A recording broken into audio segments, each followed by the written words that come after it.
Hi everybody, I'm going to show you today how to do the molecular models lab and get you started, and then in another video we'll go over the answers together.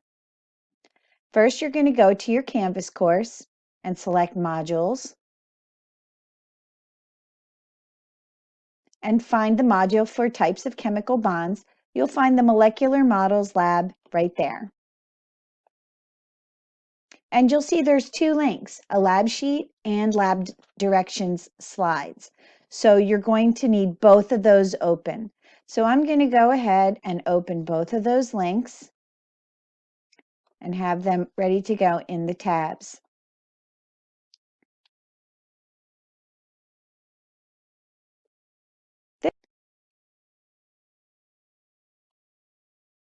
To complete the activity, you can use your lab notebook, a Google Slides, or paper, follow along, and record your answers in the same format as on the lab sheet.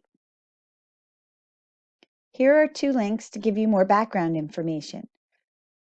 You're going to use items from around the house to model basic molecules composed of hydrogen, oxygen, carbon, and nitrogen.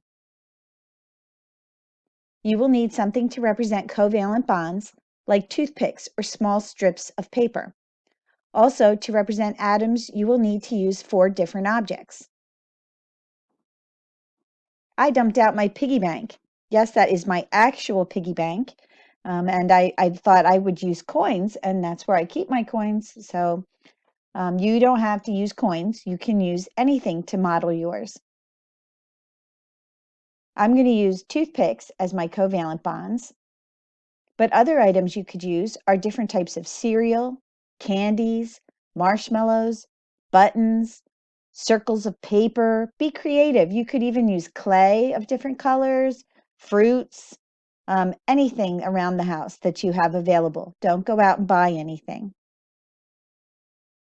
Once you've gathered your materials that you're going to use, complete the table on your sheet to show what is going to be used to represent each molecular component. For mine, toothpicks are the covalent bonds, pennies will be the hydrogen atoms, quarters will be my oxygen atoms, nickels will be my carbon atoms, and for nitrogen atoms, I'm going to use dimes. We're going to start by making a model of hydrogen gas, and you can watch this short video about hydrogen to learn more about it before beginning. The chemical formula for hydrogen is H2. What does the 2 mean? In a chemical formula, a subscript is used to show the number of atoms used.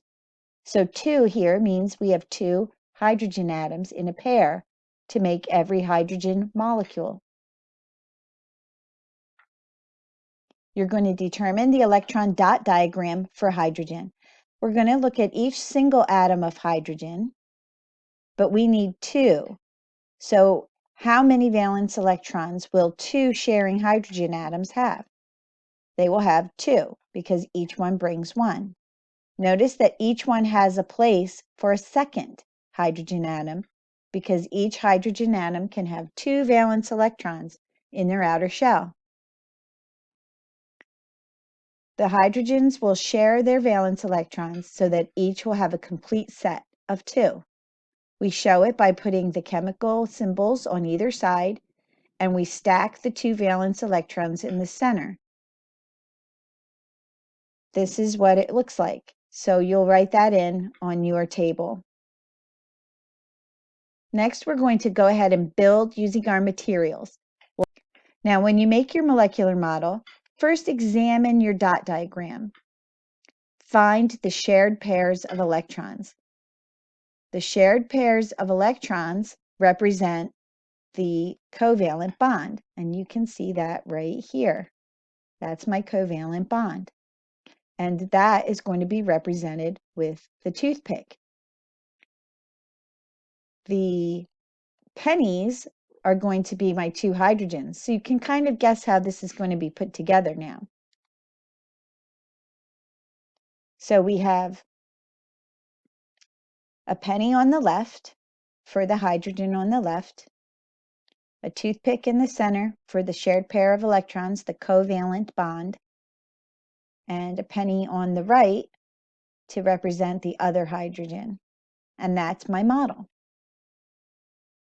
Now we're going to either draw with pencil on your paper to draw this diagram of the model, or you can use your phone or your computer camera to take a picture and put that on, or you could use those Google drawing tools if you know how to use it.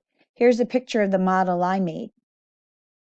I just used my phone and I saved the picture into my Google Drive, and then on my computer I transferred it over.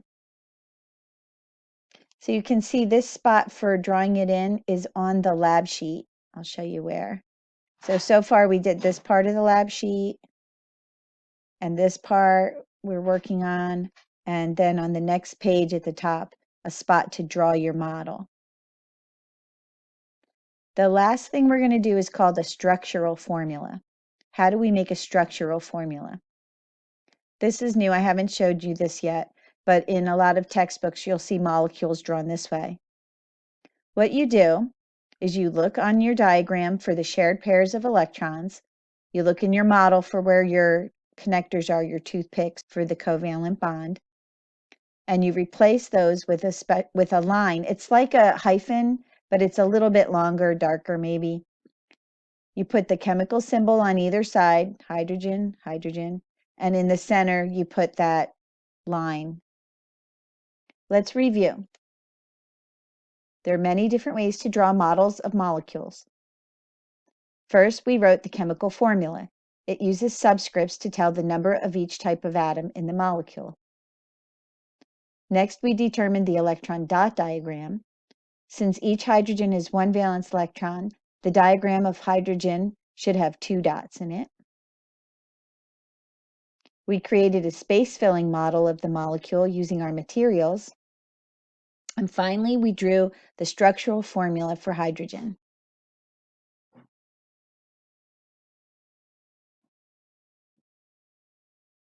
We're going to do another one together, and then I'm going to leave you to work on the rest of these. Next one's water, and there's a short video you can watch about water molecules. And you may have guessed the formula for water. A lot of kids know this one, H2O. Well, what does H2O mean? The subscript 2 tells us that the molecule of water has 2 hydrogen atoms. Since oxygen is no subscripts, we know there is only 1 oxygen atom. The subscript comes after the chemical symbol. So you can see that this oxygen has no subscript. Now we could put a 1 here, but we don't generally do that. If the subscript is 1, we just leave it off. We don't use a subscript at all. Now let's take a look. What's next? The electron dot diagram for water. Try to think about the individual atoms and what their dot diagrams would look like. Each hydrogen would have 1 valence electron, so 1 dot in their diagram. The oxygen is in group 16. All of the group 16 elements have 6 valence electrons, like this oxygen does. Now, can you see that there are 2 spots where another valence electron could go? Right here and right here. The hydrogens both need 1 more electron, and the oxygen needs 2 electrons. So they come together, and the hydrogen fills that empty spot here, and the second hydrogen fills the empty spot here. We started with 8 valence electrons, and we still have 8. Make sure that you don't end up with more valence electrons than you started with. The significance of this is that each hydrogen has now 2 valence electrons circling its nucleus, and so they are stable because they have a full outer shell of 2. An oxygen, which is a bigger atom, can have an outer shell of 8, and it now has 8 due to the sharing, and that's why covalent bonds hold the atoms together. They sort of complete each other. So we'll draw that electron dot diagram in. Before we do our model, I wanted to show you this again. So 1 valence electron for each hydrogen, 6 valence electrons for a total of 8 once you have your oxygen. And you can see how this hydrogen takes that spot and this hydrogen takes this spot. And so now everybody's happy with a complete set, and we still have our total of 8 valence electrons. So we did it correctly if we have the right number of valence electrons. Now we're going to build our model. So again, I'm using the toothpick for the covalent bond, penny for the hydrogen, and now I'm going to add my quarter for the oxygen atom. How would I put them together to make the model of H2O? Here's a shared pair of electrons, and here's a shared pair of electrons. So that's where we're going to use up my toothpicks. And of course, pennies for the 2 hydrogens and a quarter for the oxygen. So we're going to be using the toothpick for those shared pairs. Here's my oxygen. Now I'm going to put a toothpick for this shared pair and a toothpick for this shared pair. And then add the pennies in.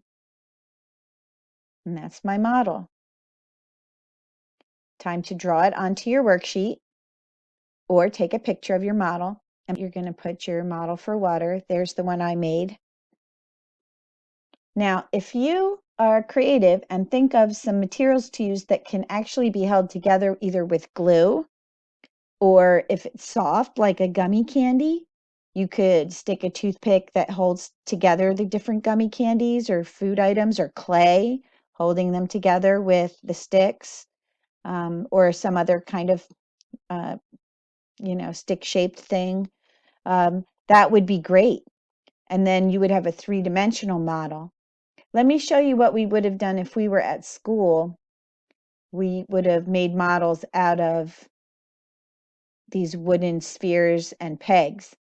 And the kids every year put these together in different ways to make the different molecules. You can see this one's the water molecule right here. So there you see the 2 hydrogens would be the yellow ones and the oxygen would be the red one. And the wooden pegs would represent the covalent bonds. All right, now it's time to make the structural formula again. Do you remember how to do it? You look at your 2 models that you have, the model you built and the model of the electron dot diagram, and you're going to examine them and look for shared pairs of electrons. Do you see the shared pairs? Let me go over that one more time.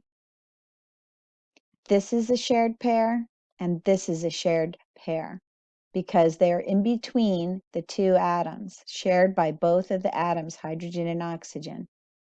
These 2, however, are not shared pairs, so they will not have sticks to represent them. So if I keep the chemical symbols but replace the shared pairs with these lines, you can see how similar these 2 look and how similar these look. This is the structural formula. So we'll go ahead and write that in. All right. You can see on your paper there are spots for the next ones. There's your hydrogen peroxide. You can look things up on the internet if you have trouble. And don't forget, you can use the shape tools if you want to show what your model looked like, using different colors and lines for pegs. Or you can, go ahead and take a picture and put it in. Okay? All right, and there is a place on Canvas for you to hand it in. Try your best, and if you have any questions, you can email me your questions, and maybe we'll have one more Google Meet to go over it before I give you the answers and see how you did, okay? All right, have fun.